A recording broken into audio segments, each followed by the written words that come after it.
That's your cue. Oh, now can you turn the little thing? I don't see it on the screen here. Though There you it's on go. his. Oh, I see. Alright. It's me. All right, well, welcome everyone. Thanks so much for coming out tonight. I'm Ann Vogel, the owner of Dragontail Books, and I created this environmental series because I'm just very interested and I want to bring some talks to Menominee. So tonight we have Curt McNamara, who's going to talk about sustainability and systems. I'm looking forward to see what systems we can fix because I'm looking forward to that. All right, thank you for coming and thanks for speaking. All right. Well, hi everybody, and thanks. It's great to see so many people. Let's see. I have a website here, and I mention it because my slides are kind of dense. There'll be stuff you won't be able to read, and I will tell you what it says. But if you want a copy afterwards, I'll put it up on my website, and so that would be an easy way to get it, or you could send me an email. So I'm an engineer, more on that in a minute. And I thought, might as well put this right up front that not all engineers, but many kind of operate by this phrase, perfect is the enemy of the good enough. And you'll find that sort of throughout the presentation. So, okay.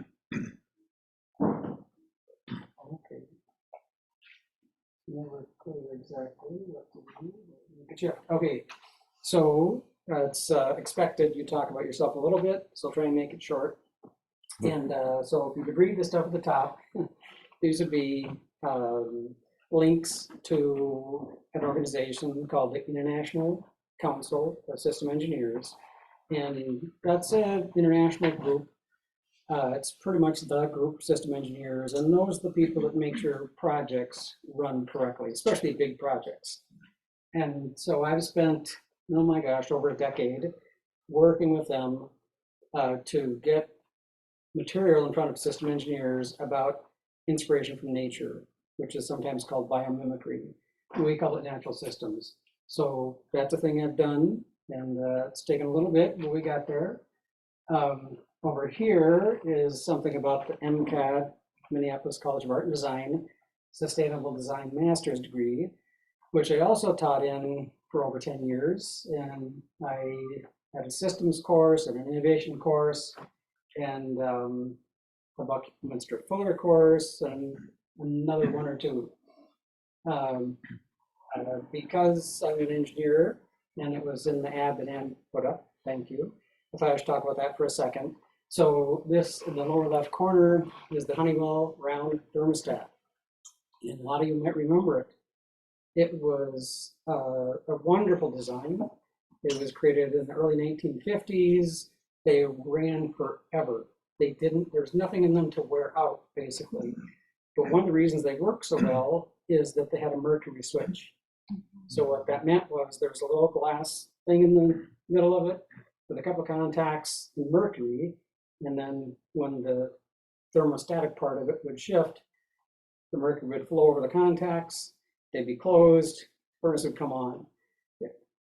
If you're a nerd, you know, like I was, there's no better switch. It's a perfect switch, right? It never wears out. Think about a switch that never wears out. What's the problem? You get to replace it. What do? You put it in the trash. Oh my gosh, what happens to trash? It gets crunched, right? Once it gets crunched, the mercury gets out. Mercury is one of the worst things to get into our environment. So anyway, Honeywell wanted to replace that with something that didn't have a mercury switch, and that was kind of a big deal. And I was able to lead the team that did that.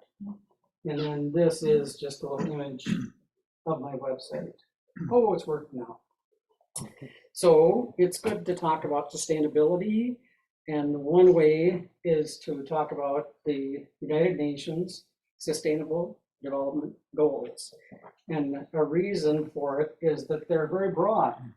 If you look up here, it's got poverty, it's got climate, it's got water, it's got land, all the good stuff, and it's got people in it, right? So it's important to remember that sustainability is about the people as well as about the environment, and that's kind of a big deal.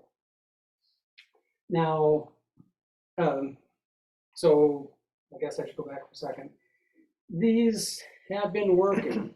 They work slowly. That'll be another theme in this talk is that, well, first of all, I'm going to focus on one of them, climate, because that's of great interest. And obviously, it's a very, very big system.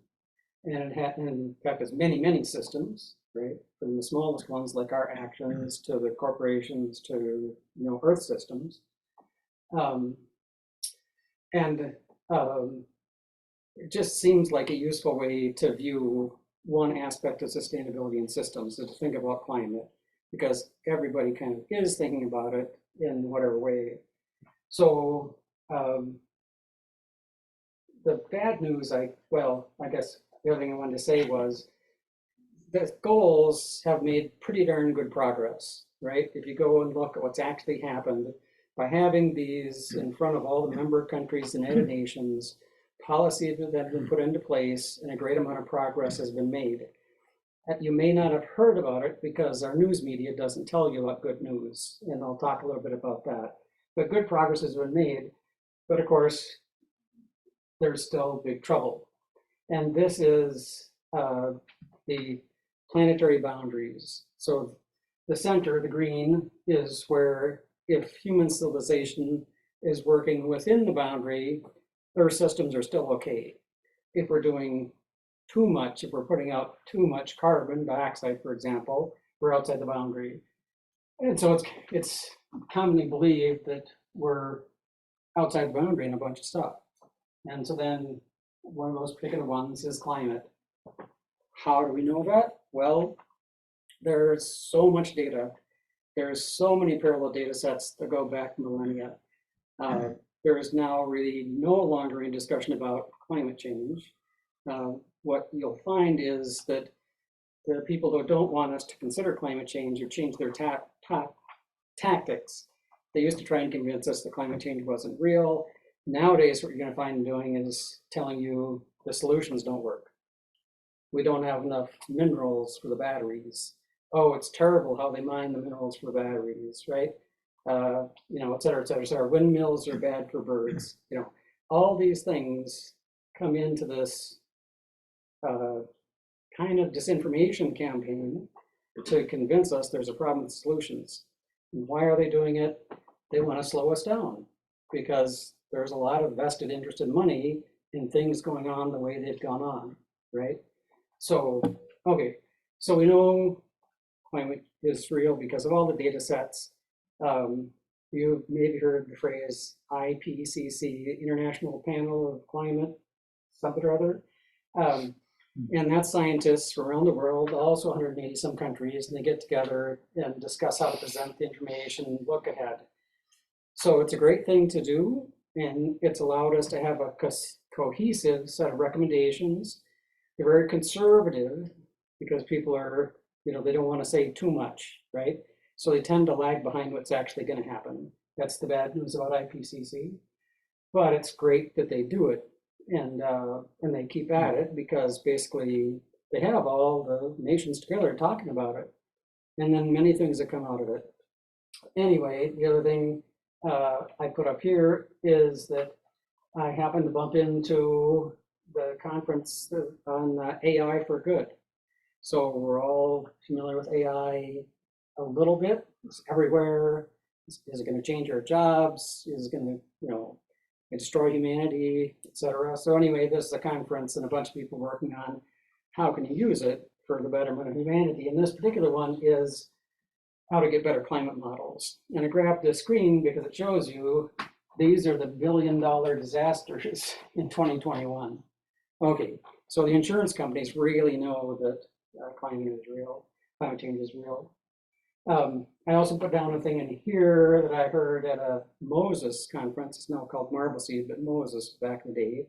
The year we moved out here, where a Minnesota climatologist said, well, looking forward, we're going to have wetter summers, warmer winters, more extreme events, and increased cloudiness.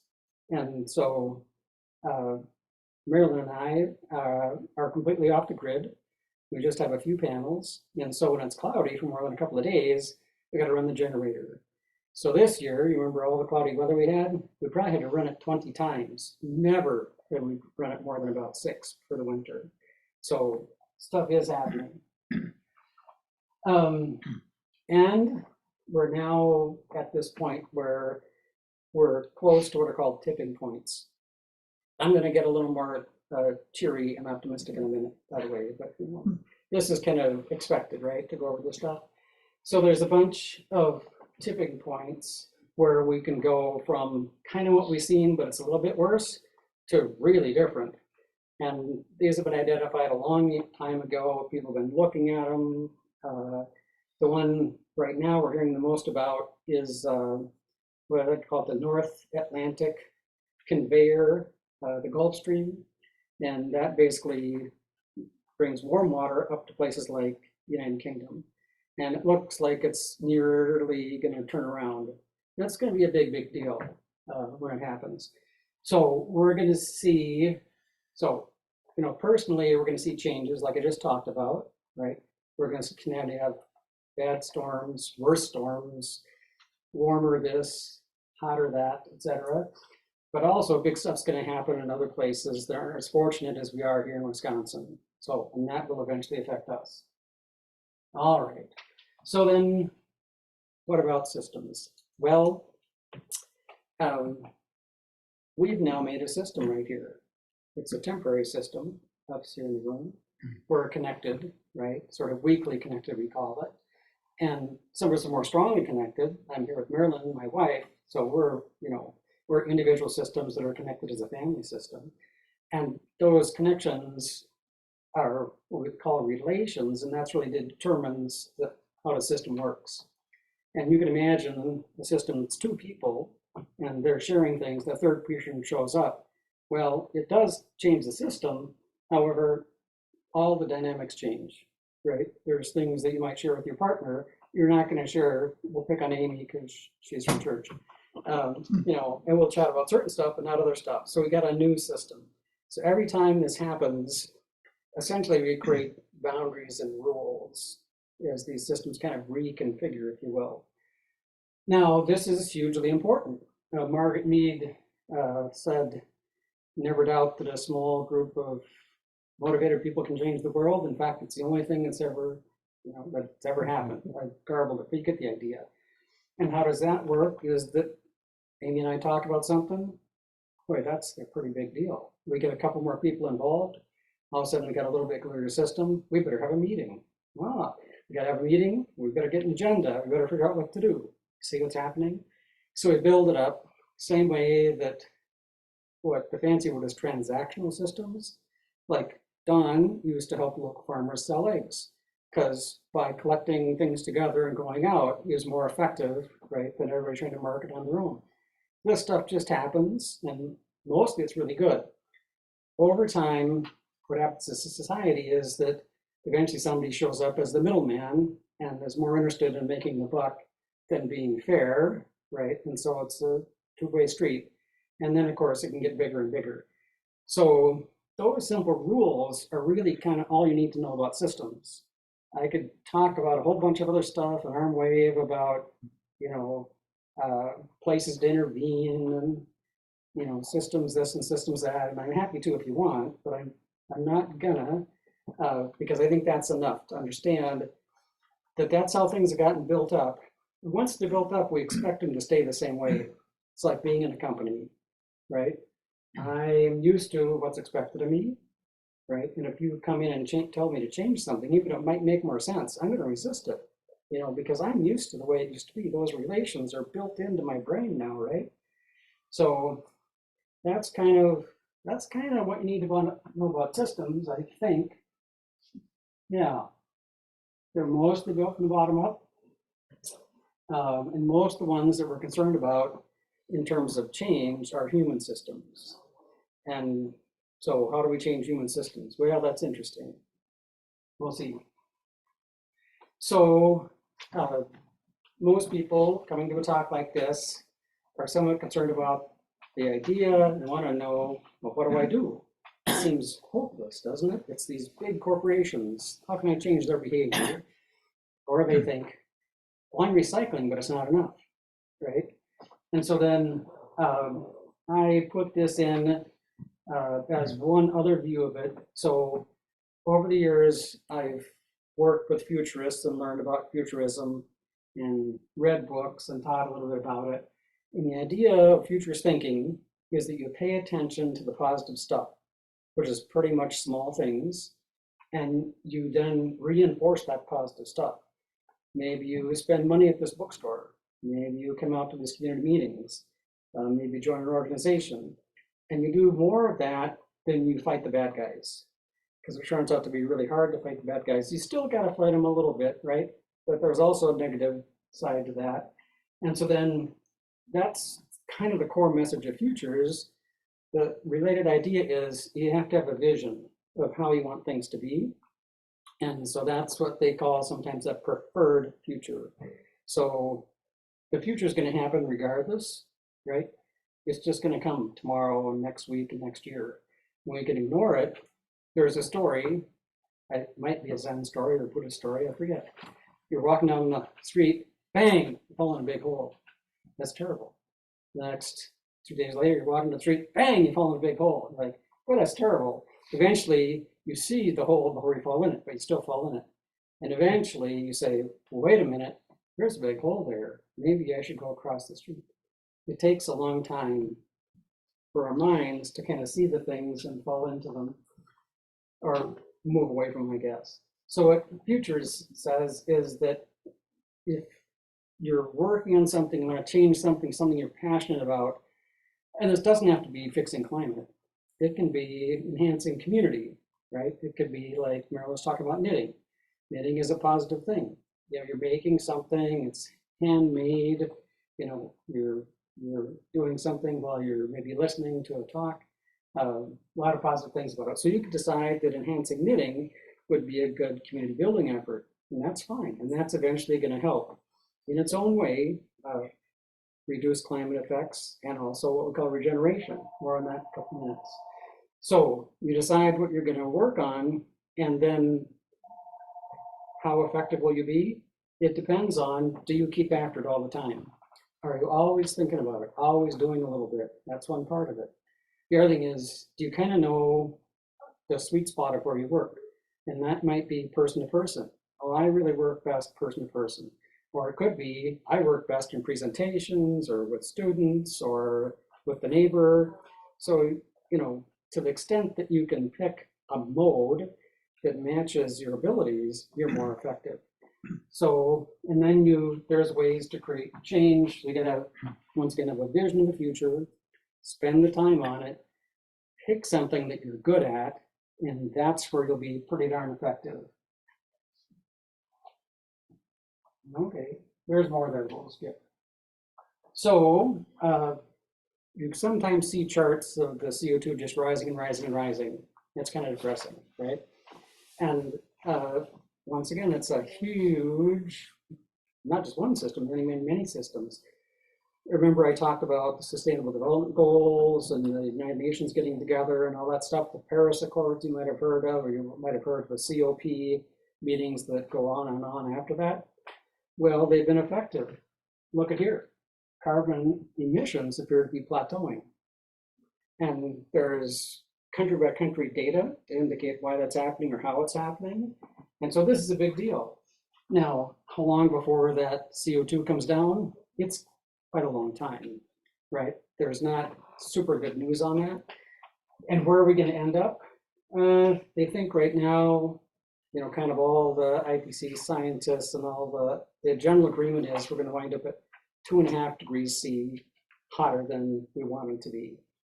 Right now, we're between 1 and 1.5, depending on how if you do the Earth as a whole or just the land. How much worse is that going to be? It's going to be a lot worse than you think, unfortunately, because of those tipping points. So then part of what to do is just part of what we do ourselves, like how we prepare ourselves for it, right? We don't want to be like, yes, like I talked about climate, bang, fell in the hole because a big storm came along, right? And the power was out for a week and I had to move in with my in-laws, you know, which isn't no bad necessarily, but so in what to do, I'm kind of a fan of trying many things. And I like Paul Hawkins' work, and this is from Project Drawdown. And he said, well, how do you know what to do about climate? And so we got a bunch of scientists together and said, well, go and look at a whole bunch of issues, make a model that we can critique. Let's come back, critique the model, and once we agree it's a fair model, then we'll decide what the most effective things are. So here's a list: just reduced food waste, plant-rich diets, family planning and education, like reducing teenage pregnancy, refrigerant management, right? That's the stuff, the Freon stuff we used to call it. Wind turbines, photovoltaics, silvopasture, which is cows, etc., and methane leaks. So the point is, there's a lot of stuff. You don't have to go fight the fossil fuels companies to be effective. He's also done now a thing called regeneration. I'll talk more about regenerative in a minute. I brought the book just because it was there. And the book is just kind of nice to read about the topics, but the website is great. It's very dense with things. And I guess it's time to mention that sustainability isn't enough, right? As you can see, if we're beyond the planetary boundaries, we can no longer do it with just sustainability. We've got to give back. We've got to build stuff up again, right? And so then this regeneration project and others like it give us the ideas of what we can do. So I'm going to go off a little bit on ag because we're in an ag area. And so then, as an example, what I like about the regeneration website is for regenerative ag, he's like, here's what farmers can do, and up above what individuals can do, right? And et cetera. And I like that a lot, things to do. I grabbed a couple of graphics from a Midwest farm, Illinois, that's into what they call silvopasture, cows, you know, in the pasture. And just to emphasize that there's not a whole lot, it's not complicated regenerative ag. What do you have here? You got to minimize soil disturbance, maximize crop diversity, keep the soil covered. They call it don't farm naked, maintain living root year round, and integrate livestock. And this is already happening. So the big ag companies are already behind this, right? General Mills is behind this, Pillsbury's behind this, Walmart's behind this. And I think I see it. I mean, we've been out here 6, 7 years, and I believe I've seen a lot more fields that at least aren't naked, right? I see a lot more with stubble left until the spring, which seems like a little deal, but that's how they decided to do it, right? We're not going to change everybody overnight. Got to work on it little bit by little bit. And so some of this is fairly easy. And then what happens along with this is you start to capture more carbon, you create better soil, a lot of things like that. And then, you know, how effective is regenerative ag? Well, if you look at the number here, over 55 gigatons, that's a big number, right? And so that's how much we could get. It's optimistic, admittedly, it covers all the systems, we did everything, right? Is that enough? Well, look over here, right now, we've been putting out about 35 billion. Okay, a billion is about this, and a gigaton is, you know what I'm saying? It's like multiple orders of magnitude. So it doesn't matter if they're a little bit off. It's like, there's something, we're already farming, right? We're just farming better. Once we get through the transition, it's going to leave better soil for the kids. It's going to be less health impact. What could be a challenge? Well, of course, we got big ag companies that want to keep on doing things. We got resistance because we're still us versus them, right? You know, kind of thing. So anyway, a little bit of focus on ag. And then in terms of if you have a chance to talk to somebody about ag, I recommend Practical Farmers of Iowa. And that's because they really avoid the us versus them. I love Moses / Marbleseed, you know, but it doesn't draw in the big farmers we need to draw in. Okay, it draws in some great farmers, by the way. And PFI does have a lot of on-farm stuff. A lot of the webinars are recorded. There are just tons and tons of stuff. Yeah, very practical. And then I already said this. One of the things we say in futures is watch for the trends. Well, we're sort of beyond trends. This is Barron's saying invest in regenerative ag. This is the national NRCS, which is part of USDA, basically saying it's a philosophy that really is based on indigenous wisdom, right? So there's a lot of things behind it. So what should this remind us of? is permaculture. So permaculture is really small scale regenerative, or generally practiced at small scale regenerative ag. And one of the things I think is important on it is that at the center, you have earth care, which is what we're talking about. You also have fair share. So it's got that idea of sharing with, share the bounty with your neighbors, the commons as we call it. And then finally, people care, taking care of people. And so there's lots of materials on social permaculture now. So even if you're not so passionate about regenerative ag and you're going to go, convince the guy across the street to, abandon whatever, you could be doing social permaculture by yourself, with your neighbors, etc. Another thing, I take a drink of water, and you'll have to tell me, Ann, when I get to half an hour or something. I don't know. Not yet, I think. Yeah, got 4 minutes. Oh, okay, sweet. So then there's a project called Dreaming New Mexico, and you can find it now on a place called Bioneers. And what happened is a guy named Peter Warshall said, what if we documented the food shed in New Mexico and kind of figured out, what it was like and what opportunities we had. One of the things they found was that the schools couldn't buy apples from the locals because they weren't a uniform size. And if they bought apple sorting things for the farmers, they could sort apples to the correct size and all of a sudden have local apples as opposed to apples brought in from hundreds and thousands of miles away.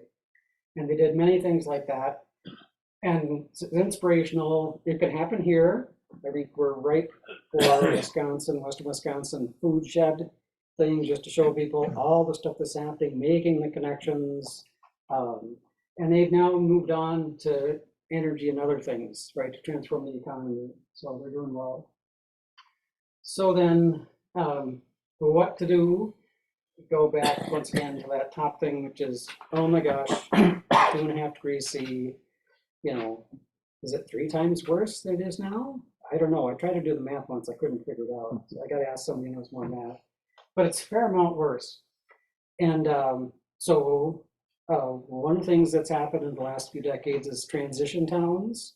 They came out of the United Kingdom, and they said, big stuff is going to happen. We're not sure if it's going to be fossil fuel crash or depletion or climate change, or I suppose even AI is taking over. But we need to get local people together and teach each other so we have more resilience, right? We learn how to can and knit and repair things, et cetera, et cetera. So it's spread very widely. It's all across Twin Cities. And of course, we have a transition initiative here in the area. And so that's up in the Hay River area, Prairie Farm, Ridgeland. And they're having an event second Saturday in March. And actually, Meryl and I are talking about off-grid solar. And there's many other talks. So that's the kind of thing I encourage people to do. And of course, many people here are already doing some community gardening, et cetera, et cetera, et cetera. They already have some solar, they're already maybe doing offsets, talk more on offsets in a minute. Anything to encourage democracy. Maybe, better democracy is the answer to all of this, right? If really Congress was listening to the will of the people, as opposed to big corporations, these things might change pretty fast, right? So once again, it's counterintuitive sometimes what you should work on. Now, once again, for me, just like me doing the political thing, not a good fit at all. But I want to support you and give you money and do what I can, but I got to remember that's not my sweet spot, right? And so there's a mix of people, et cetera, out there doing stuff. I think we should encourage attempts like net zero 20XX. I know I heard Wisconsin's got something coming up.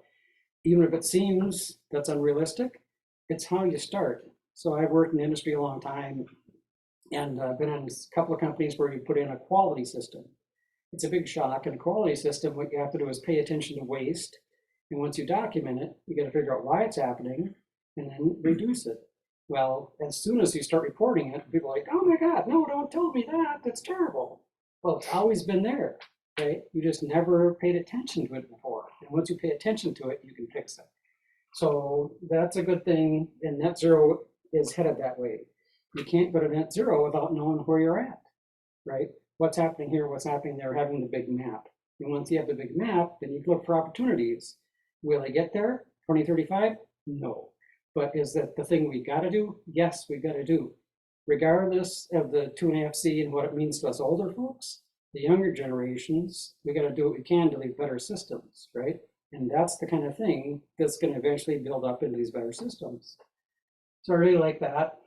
And that's incrementalism. I'm a big guy on incrementalism.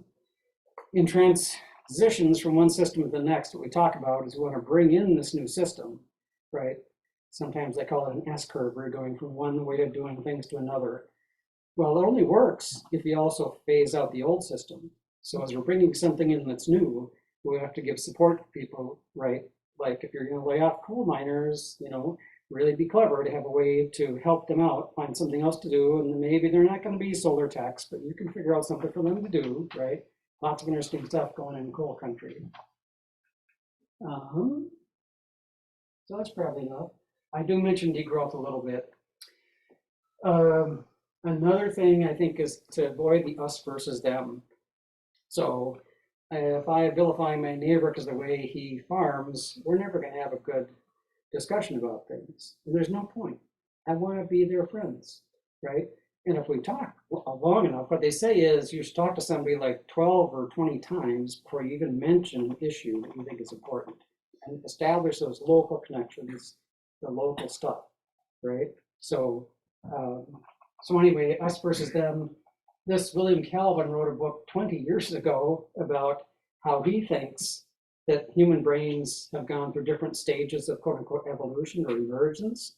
And the one that's going to happen now is on climate. And it's going to be the younger generation that are like, don't give me that us versus them crap. Don't give me this red blue crap. Let's just together and fix it. It isn't exactly what he said, but you get the idea that if we can get beyond it, right, instead of banging heads, maybe we can see some commonality. That's how we can build it up. So I really like that approach too. And then I wanted to say offsets. So like I said, you can't be sustainable. I really tried when I lived in the Twin Cities and I was an instructor.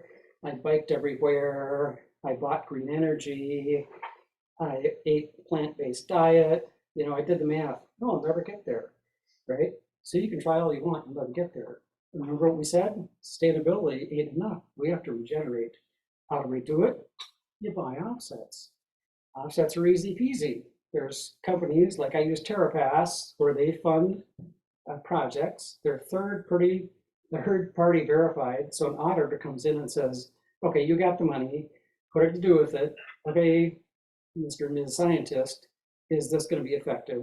That's the kind of work they do. And then there's another one, I think it's here in a minute, that's Native American. And so it's easy to do. It's not expensive. We just saw a thing from a major science publication that 70% of people in the world would pay 1% of their income to help climate. 1% is the magic number, it turns out. What is that? If you made $3,000 a month, that's $30. Made $5,000, it's $50. Would you pay that to save the planet? I think most of us would. Is anybody besides, I'm not going to ask for show of hands, but I know that people aren't. One of the reasons why is there's been a bunch of this chitter chatter, right? I mentioned that before, that there's a lot of agents out there trying to convince us things don't make sense. And fortunately, one of the biggest problems, I think, is the Sierra Club. So Sierra Club believes, I think mistakenly, that if we buy offsets, we'll be like, oh, well, we're all good now. We don't have to do anything else. So don't buy offsets. Just keep working hard on the legislation. And they've got a point. You got to work on the legislation. You got to have policy, etc. But why not buy the offsets too? There is a concern that people buy offsets and quit doing stuff, and it's never been borne out by the data. So I think everybody should buy offsets. So that's my little preachy thing tonight. And so yeah, so that's National Indian Carbon Coalition, and they're a Scientific American from 2017 on a state basis, measurement of California. Yep, offsets work. And has it changed my behavior to fly more? No, but I still do fly once a year because that I want to see my relatives, and I feel a little better about it because it's offset, right? Degrowth, you might have heard that part of the problem is we're just growing and growing and growing, we've got to change it. And now there's starting to be scientific articles documenting that can work. And now, I think it's in the next slide. Whoops, no. Maybe it's in here, but there's, oh yeah, it's actually this first one. The European Union put out 8% less carbon dioxide in 2023 than 2022. That doesn't sound like a big deal, but it's actually pretty good because that was the lowest level of emissions in 60 years, right? And the economy tripled. So, you know, this isn't going to push it down, but once again, this is beyond plateauing. It's starting to drive it down a little. So the point is, there's lots of good news. You're not hearing about it. And so you might want to sign up for a thing called Future Crunch. And they report the news that the big media doesn't. So you might have heard electric vehicle sales are slowing. No, they're not in any market. You might have heard the crime is up. No, crime is down in all major markets in the United States, right? You might be concerned that there's a widespread attack on LGBT rights. No, it's actually the better environment for LGBT rights now than it's been, you know, for a long, long time. And so then spend some time with positive information will help you. And there's actually a little bit of, well, I'll call it science. Back in maybe the 1970s, a guy named Theodore Roszak, R-O-S-C-A-K, wrote a book called Eco Psychology. And he said, if you believe it's hopeless, you won't do anything. If you believe you're making a little bit of a difference, you're going to do more. So even though you might have heard that, oh, plastic doesn't make any sense, they don't actually recycle it. If you do recycle the plastic, which is a good idea because it eventually will be mined and turned back into things, it's going to happen.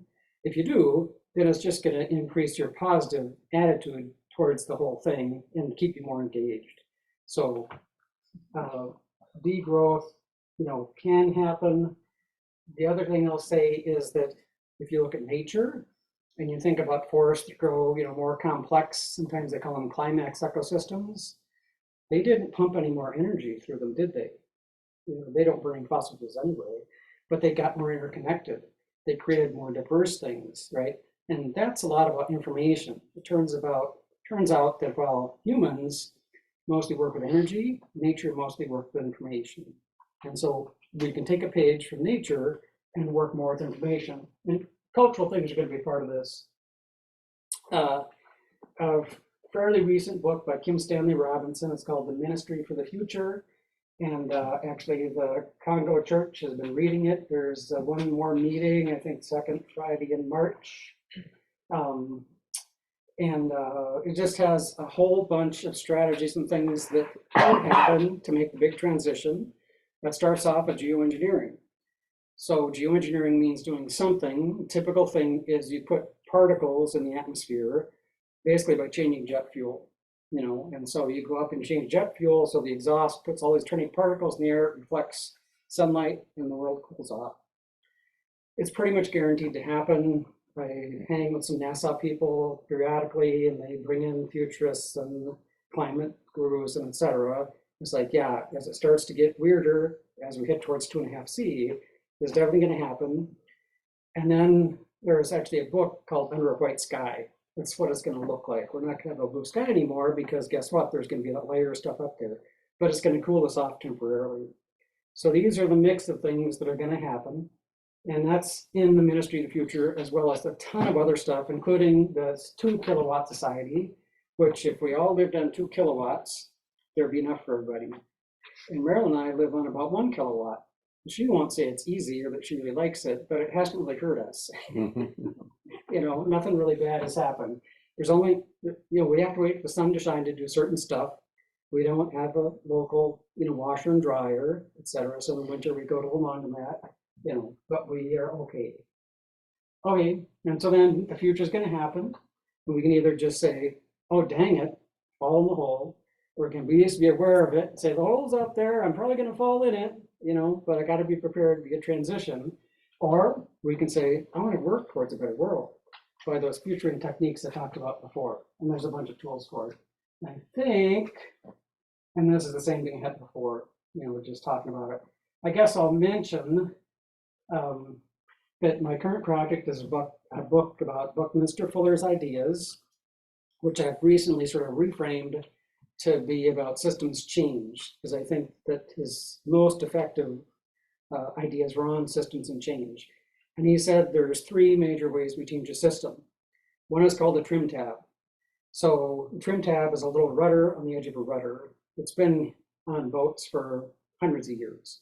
And the idea is if you looked at the rudder on a Queen Mary, it'd be as big as this building. Really hard to move that, wouldn't it be? But if you put this little trim tab on the edge of it, you move the trim tab, and that moves the whole rudder. And he loved that metaphor. He felt he was a trim tab by putting little ideas in people's heads. He could change how they design and how they thought, that they believed a better future is possible. And so he could change the direction of big systems by trim tab. Another one he talked about was the effect of one system on the other, system coupling. Sometimes he used the word precession, which it got him mixed up because there's a different meaning of it in physics. But the idea is, think about the moon orbiting the Earth. The moon doesn't fly away. The moon doesn't fall in. It's a balance of forces, right? The force of it trying to fall in is balanced by the force of it flying away, and the result is that orbit. And so then the moon's orbiting the Earth, Earth's orbiting the sun. You orbit your partner, right? You orbit an organization. So you're not falling into it, you're not flying away from it. You're present at least some of the time with it, not all the time maybe. But anyway, that's another of his ideas. And the final idea is don't fight the existing system, create a new model. And so this is things like microcredit, right? Where not only do you get tiny loans, but your neighbors provide the loan, right? Or person-to-person stuff, right? Airbnb was, and kind of maybe still is, kind of thing where you could get a little money out of your thing. Ride sharing kind of still is. Many, many other things in the developing world. Not so much here. So anyway, the new model is a new way of doing things, typically putting people back working together with each other directly, as opposed to the middle person, having the middle person goes in the middle. And, yeah, and there I think it just did the same thing. And I think that's kind of it. If you really want to get into regenerative stuff, there's some great books, regenerative design and practice, and generally sensible things like one of the most effective things you can do is create a node. What's a node? Farmer's market is a node. It's not a thing for a given day or a given farmer. It's there all the time. You can always come in, right? You can always have this interchange and exchange. And so if you create these nodes that let this activity just happen all the time, it's an effective way to regenerate systems around us. And there's more of it. So what I'll do is I'll get a good list of references, but not too long, and put them in the presentation. And then, like I said, I'll put them up on my website, System Education, or you can send me your email. And that's probably enough. Maybe I'll see if I can stop sharing. There you go. Cool. Gallery. So there we are. Tell us how you got to 1 kilowatt. I'm sorry, 1,000 kilowatts. No, it's 1 kilowatt. It is 1 kilowatt. Well, we didn't. We bought a property from Terry Golden, and it was actually working with Vicky that started this. And so they were very early adopters of solar. So the panels that they put together were the ones, I don't know if you've seen them, but they're circular because they were one wafer, right? And so they had a number of those panels, and first they bought one, and then they bought another, and they bought another. They're not all different, but they're 3 different kinds. They just wired them together. And, so that's the system that we bought, and we just incrementally improved it. So we went from, they had maybe 600 watts or something, to where we have about 1,200 most of the time. And then because of all the cloudy weather, we've got a couple more we can kick in to try and get through those cloudy weather days. So we just accepted what was there. I really like the idea. once again, you can come to the Green Skills in March and you can hear us talk more about it. So we didn't necessarily go, down towards it. We both came from very rural, not well-off families, so that's baked into us, right? We didn't have a lot of stuff. We were pleased when Maryland found an old Maytag rear washer at a sale up in Barron. And so in the summer, that's how we do our laundry, is we have that hooked up, the garden hose, and we do the laundry up there and hang it. And that works for 6 or 8 months a year. So yeah, it wouldn't work the same for other people probably. You're very used to a lot of stuff that's easy. There must have been other changes you made though than just adopting solar Yeah. or going that way. What other changes, like lifestyle changes, did you make? Well, we lived in Sayi, and we had stuff very close to us. I was going out to music all the time because I like music. That was a lifestyle change. What else did we do? Well, it's worth mentioning that we have a propane fridge, and you get those from the Amish, and they take a standard fridge, which runs on electricity, and instead they use a little bit of propane to power the compressor to make the refrigerator cold. So we do that. And we heat primarily with wood, which is considered not terrible in terms of climate, right? There's a big debate, on that, but it's renewable, right? And it doesn't affect the atmosphere or the CO2 the same way that burning fossil fuel does. So we do a couple things that are different that way.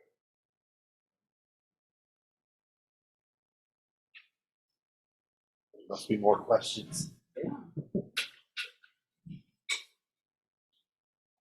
I'll toss one more at you. So with presuming we have more cloud cover, and you're saying that with the solar panels, obviously as there's more cloud cover, it goes down. Excuse my ignorance, but is it just a matter of adding more solar panels to get where you need to be, or that wouldn't make a difference? It would. So the system, so we also increased the battery capacity. Mm-hmm. So when you build a solar system, you can put lots of batteries in, less. And so the typical way you do it is to give yourselves 3 days where you don't have to have sun. And the system we have was set that way. Now the lead acid batteries are 6 or 7 years old, and now we get 2 days. And that's part of what we've got. So at a certain point, we've got to say, okay, you've got to have a new set of batteries, and do that, and we can add more panels. We could reconfigure the system. So yeah, there are things we could do to help with it. All right, and You had talked about the geoengineering in that book about putting extra stuff in the environment after the flame. And there was a UW Whitewater meteorologist after 9/11 noticed the temperature on the planet was actually days where there were no planes was actually higher.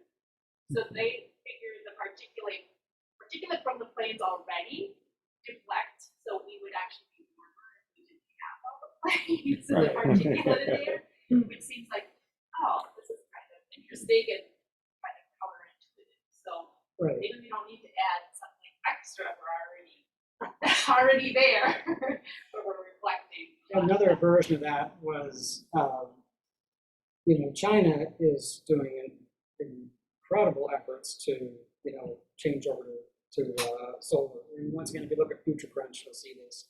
And so, but the concern is they're taking all these coal plants offline.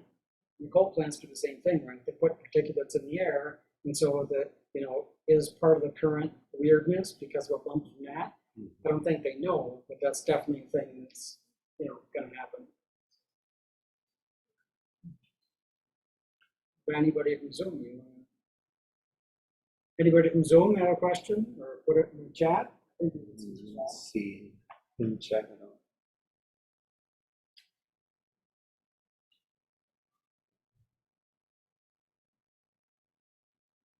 I have a question. Yeah. You mentioned that people who are trying to slow down work on changing our system